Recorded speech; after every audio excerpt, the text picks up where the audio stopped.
Before this story ends, make a quiet promise to yourself.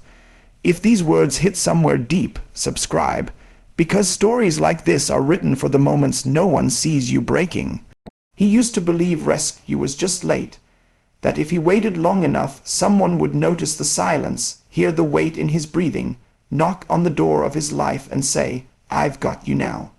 That belief kept him alive longer than food ever did. Every bad job, every ignored message, every night staring at the ceiling with his jaw clenched and eyes burning, he told himself it was temporary. People don't really fall this far, he thought. Someone always steps in. That lie was soft, comfortable. Deadly, the day everything snapped wasn't dramatic. No storm, no screaming, just a morning that looked like every other one. He woke up late, checked his phone, and felt that familiar punch in the chest. No missed calls, no messages. Not even spam. He scrolled anyway, as if hope might glitch into existence. Nothing. The room felt smaller than usual, like the walls had leaned in overnight.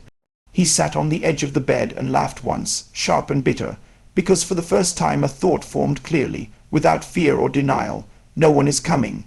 That realization didn't hurt the way he expected. It didn't explode. It sank heavy, slow. It dragged every memory with it.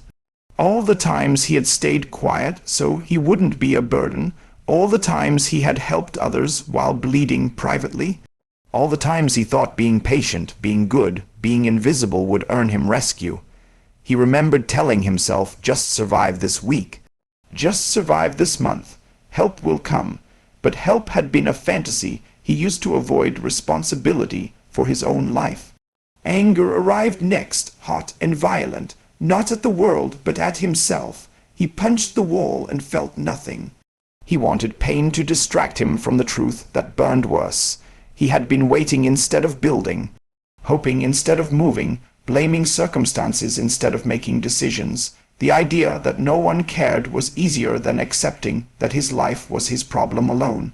That was the real twist. The pain wasn't caused by abandonment. It was caused by expectation. He went outside that day and noticed how indifferent everything was. Cars passed, people laughed, the sky didn't pause. The world didn't notice his breakdown, and it never would. That's when something strange happened. The weight didn't disappear, but it shifted. If no one was coming, that meant no one was holding him back either.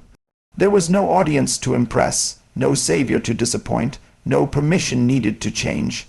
The same truth that almost crushed him suddenly gave him space to breathe. That night he sat alone again, but the silence felt different.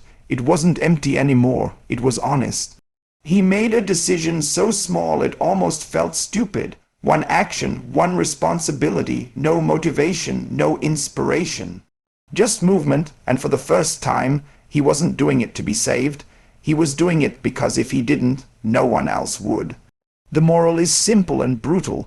The moment you realize no one is coming to save you is the moment you stop being a victim of waiting and start becoming the author of your life.